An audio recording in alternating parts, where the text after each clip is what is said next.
ప్రియ సహోదరి సహోదరులారా, ఆనాడు దేవుడు ఇశ్రాయేలు ప్రజల కొరకు ఎన్నో అద్భుత మహా ఆశ్చర్య కార్యాలు జరిగించాడు. ఎరికో గోడలు కూల్చివేసినాడు. సూర్య చంద్రులను నిలిపివేశాడు. చేదైన నీటిని మధురంగా మార్చాడు. ఆకాశం నుండి మన్నాను కురిపించినాడు. ఏ జనములోనైనను చెయ్యబడని మహా ఆశ్చర్యకరమైన అద్భుత కార్యములను తన తోడు తన సహాయం కోరుకున్న తన ప్రజలందరి ఎదుట జరిగించినాడండి దేవుడు. ప్రియదేవుని బిడ్డ, ఈనాడు నీవు కూడా దేవుని తోడు ఆయన సహాయం కోరుకొని దేవుని యందు విశ్వాసముంచి ప్రార్థించితే దేవుడు తప్పకుండా నీ పట్ల కూడా తన అద్భుతమైన ఆశ్చర్య కార్యాలను జరిగిస్తాడు.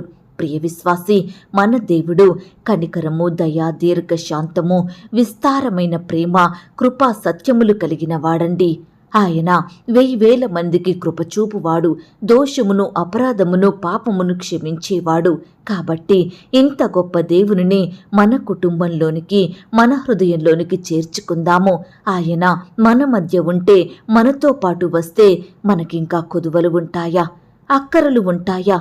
సమస్యలు, నిందలు, శ్రమలు వస్తాయా? ఒక్కసారి ఆలోచించండి ప్రియులారా.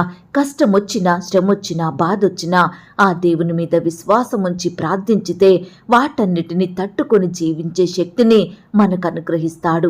ఈ దినమే దేవునిని నీ సొంత రక్షకునిగా అంగీకరించుకో, నీ కుటుంబంలో చేర్చుకో. నిత్యము ఆయనకు ప్రార్థించు, ఆయనను మాత్రమే వెంబడించు. తప్పకుండా నీ జీవితంలో, నీ కుటుంబంలో, నీ బిడ్డల పట్ల గొప్ప కార్యాలు జరిగిస్తాడు. భూమి మీద ఎక్కడనైనను, ఏ జనములోనైనను చెయ్యబడని అద్భుతములు నీ ప్రజలందరి ఎదుట చేసేదను.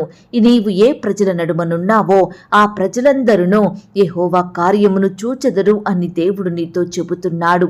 ప్రియ విశ్వాసి, నువ్వు నమ్మితే ఈ వాగ్దానం నీ జీవితంలో